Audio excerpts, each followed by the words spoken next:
Hello friends, आज हम कहानीकार मुंशी प्रेमचंद जी के बारे में चर्चा करेंगे। मुंशी प्रेमचंद जी कहानीकार भी है, उपन्यासकार भी है। इन्होंने बहुत सारे उपन्यास लिखे हैं, बहुत सारी कहानियाँ लिखी है। मुंशी प्रेमचंद जी का जन्म 31 जुलाई 1880 ईस्वी को हुआ। जन्म स्थान लमही वाराणसी, जो कि उत्तर प्रदेश में पड़ता है। उत्तर प्रदेश राज्य लमही गांव में, वाराणसी जिला उत्तर प्रदेश राज्य में है। जो इनका मूल नाम धनपत राय और उर्दू नाम नवाब राय। मतलब क्या है कि ये जो रचनाएं करते थे उर्दू में करते थे, तो नवाब राय नाम से रचनाएं करते थे। इनके पिता का नाम अजायब राय, माता आनंदी देवी, पुत्र अमृत राय, पुत्री कमला देवी। कार्य शिक्षा विभाग में ये इंस्पेक्टर थे। मृत्यु हो गई इनकी 1936 ईस्वी में, जो कि काशी में हुई। जन्म इनका लमही वाराणसी में हुआ और मृत्यु काशी में हुई। प्रथम कहानी संग्रह इनका सोजे वतन है। इसको 1908 ईस्वी में लिखा था और 1910 ईस्वी में अंग्रेज सरकार ने इसे जब्त कर लिया था। जब अंग्रेज सरकार ने इसे जब्त किया, सोजे वतन कहानी संग्रह को, तो मुंशी प्रेमचंद जी ने, जो इनका पहले नाम धनपत राय था, उसके बाद नवाब राय से नाम से ये उर्दू में कहानियां लिखते थे। और अंग्रेज सरकार के प्रथम कहानी संग्रह सोजे वतन को जब्त करने के बाद इन्होंने अपना नाम प्रेमचंद रख लिया। इनकी पत्नी का नाम क्या था? शिवरानी देवी। पत्नी शिवरानी देवी। आगे पढ़ते हैं। अब मुंशी प्रेमचंद जी के कहानी संग्रह और कहानियों को देख लेते हैं। कौन कौन सी कहानी संग्रह और कौन कौन सी कहानी है। इनके कहानी संग्रह पहला सोजे वतन, जो कि 1908 ईस्वी में इन्होंने लिखा था और 1910 ईस्वी में इसको अंग्रेज सरकार ने जब्त कर लिया था। और उसके बाद ये उर्दू में लिखा गया सोजे वतन। फिर वो अपने पहले उर्दू में कहानियां लिखते थे, उसके बाद हिंदी में कहानियां लिखनी उन्होंने शुरू कर दी। उर्दू में नवाब राय नाम से लिखते थे और हिंदी में प्रेमचंद के नाम से कहानियां लिखने लगे। दूसरा है मानसरोवर। मानसरोवर जो कि 8 खंडों में लिखा गया, 8 खंडों में विभाजित है। 8 खंड है इसके, 8 भाग कह सकते हैं, 8 खंड कह सकते हैं। पेपर में ये प्रश्न भी पूछा गया था कि मुंशी प्रेमचंद जी का जो मानसरोवर है, कहानी संग्रह मानसरोवर, कितने खंडों में विभाजित है? इसके कितने भाग हैं? कितने भाग है? 8। तीसरा है गुप्त धन। ये भी इनका कहानी संग्रह है। ये कहानी संग्रह और ये कहानी है, ये वाली कहानी है जो इन कहानी संग्रहों में प्रकाशित की गई है, छपित है, लिखी गई है। पहली कहानी है इनकी बड़े भाई साहब। बड़े भाई साहब जो कि बहुत ही ज्यादा प्रसिद्ध कहानी है। इस कहानी को 10वीं कक्षा के सिलेबस में दिया हुआ, ये तो सभी ने पढ़ी होगी। बड़े घर की बेटी, नमक का दरोगा, सौत, पंच परमेश्वर का जाकी, सज्जनता का दंड, ठाकुर का कुआं, बूढ़ी काकी, शतरंज के खिलाड़ी, 2 बैलों की कथा, कफन। कफन इनकी आखिरी कहानी है, 1936 में लिखी गई थी और 1936 में ही इनकी मृत्यु हुई थी। इनको कथा सम्राट भी कहा जाता है, उपन्यास सम्राट भी कहा जाता है और कलम का सिपाही भी कहा जाता है। कलम का सिपाही किसने कहा इनको? इनके पुत्र अमृत राय ने। इनको कलम का सिपाही भी कहा जाता है। कलम का सिपाही किसने कहा? इनके पुत्र अमृत राय ने नाम दिया इनको कलम का सिपाही। उपन्यास सम्राट किसने नाम दिया इनको? शरत चंद्र चट्टोपाध्याय ने।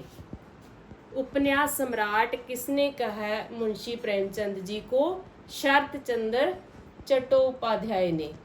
आगे पढ़ते हैं। मुंशी प्रेमचंद जी के उपन्यासों को देख लेते हैं। मुंशी प्रेमचंद जी के उपन्यास, पहला सेवा सदन। इनको हम ट्रिक से याद रख सकते हैं, छोटी सी ट्रिक बनाकर, मतलब वो रियलिटी नहीं है, सिर्फ हम कल्पना कर सकते हैं। सेवा सदन 1918, पहला इनका उपन्यास है सेवा सदन। 18 बार सेवा करो तो आपको फल मिलेगा। 18 बार सेवा करो। 1918 सेवा, सेवा सदन। दूसरा है प्रेम आश्रया 1922। प्रेम भाई, इसकी ट्रिक कैसे बनाएंगे? प्रेम भाई जमींदार हैं।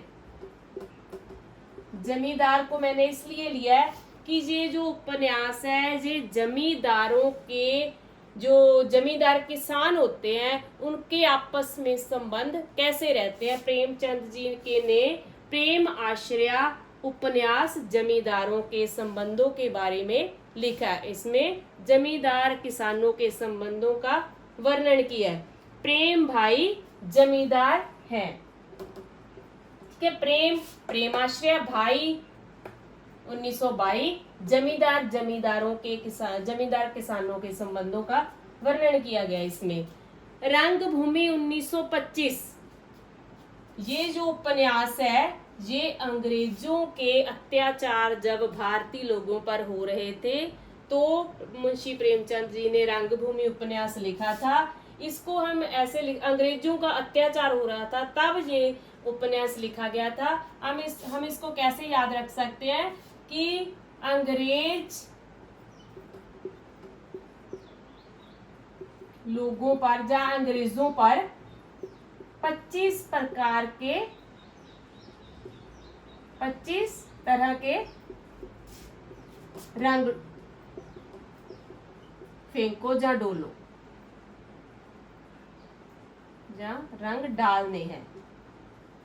अंग्रेजों के ऊपर 25 तरह के रंग डालने हैं। अंग्रेजों का अत्याचार 1925, रंग भूमि। नेक्स्ट है काया कल्प 1926, इसको हम याद रख सकते हैं। काया शबीली, काया किसी लड़की का नाम समझ लो, काया शबीली मतलब काया क्या है? शबीली है, थोड़ी शर्मीली है। निर्मला स्थाई, निर्मला उपन्यास दहेज और अनमेल विवाह से संबंधित है। निर्मला स्थाई कहते हैं निर्मला, उनके ससुर वालों ने, उनके ससुर सास ने निर्मला सताई, दहेज के लिए सताया हुआ है, मतलब निर्मला अपने ससुराल से सताई हुई है। किसके लिए? दहेज के लिए। दहेज और अनमेल विवाह का वर्णन किया गया इस उपन्यास में, निर्मला उपन्यास में। नेक्स्ट है गबन, इसको ऐसे याद रख लो, 31 गबन।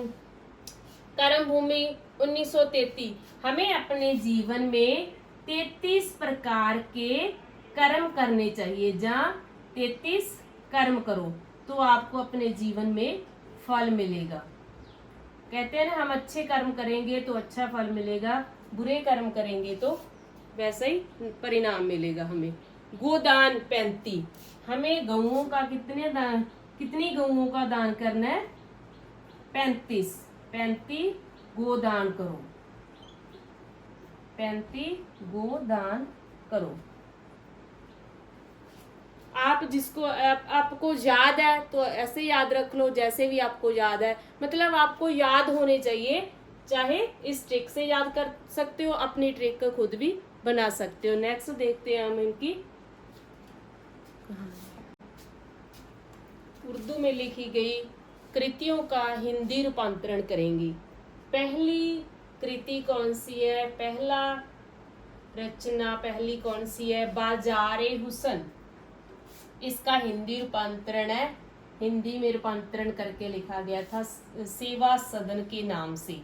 सेवा सदन हमने पढ़ा था उपन्यास पहला सेवा सदन 1918 पढ़ा था ना 1918, हमने पढ़ा था कि 18 बार सेवा करूं, मतलब ये तो रिलेट को रिलेट है ही, इसको हम इसके साथ कैसे रिलेट कर देंगे, ये जस्ट ट्रिक है, this is a just trick, okay, reality नहीं है, बार बार कह रही हूं मैं। सेवा सदन 1918, 18 बार सेवा करो, कहाँ पर करनी है, बाजार में जितने लोग मिलते हैं उनमें से 18 लोगों की सेवा कर लो, 18 बार सेवा कर लो, आपका जीवन सफल हो जाएगा। दूसरा है गौशाए आफियत, प्रेम आश्रम के नाम से हिंदी रूपांतरण किया गया इसका। प्रेम आश्रम हमने पढ़ा था कि प्रेम भाई जमींदार है, प्रेम भाई जमींदार है, अगर प्रेम भाई जमींदार, प्रेम आश्रम 1922, प्रेम भाई जमींदार है, जमींदार हमने पढ़ा था कि जमींदार जो किसानों का संबंध कैसा होता है उनके बारे में वर्णन किया गया इस उपन्यास में। प्रेम भाई जमींदार है ऑब्वियसली, तो वो गौएं रखेंगे ही रखेंगे, जमींदारों के पास गौएं होती है। गौशाए आफियत, इसको गौ से रिलेट कर सकते हैं, को रिलेट करके याद कर सकते हैं। नेक्स्ट है चौगाने हस्ती रंगभूमि, हमने रंगभूमि पढ़ा था 1925, अंग्रेजों के ऊपर अत्याचार हो रहा था 1925 ईस्वी में ये उपन्यास लिखा गया था मुंशी प्रेमचंद जी के द्वारा। हमने पढ़ा था कि अंग्रेजों पर 25 प्रकार के रंग डालने हैं, तो हम इनको इसके साथ कोरिलेट कर देंगे। 25 प्रकार के रंग डालने अंग्रेजों पर, तो हम उनमें चौगाने भी 4 बांधने हैं, चौ मीन्स 4, गाने मीन्स गाने, उनके चौगाने भी बांधने हैं। अगर हमने उनके ऊपर 25 प्रकार के रंग डालने हैं तो चौगाने भी उनको बांध देंगे। नेक्स्ट है जल व ईसाई, ये तो आसान ही है, जल व ईसाई वरदान, हमें सबको जल का वरदान मिला हुआ है कि जल हमारे जीवन में वरदान है, जल के बिना हम नहीं रह सकते, जल के बिना हमारा जीवन अधूरा है। ये थे उर्दू में कृतियों का हिंदी रूपांतरण। पहले हमने मुंशी प्रेमचंद जी के जीवन परिचय के बारे में जानकारी प्राप्त की और उनकी जो रचनाएं हैं। अगर आपको ये छोटी सी ट्रिक अच्छी लगी, क्लास अच्छी लगी या बुरी लगी, प्लीज़ कमेंट करके ज़रूर बताना। Thank you.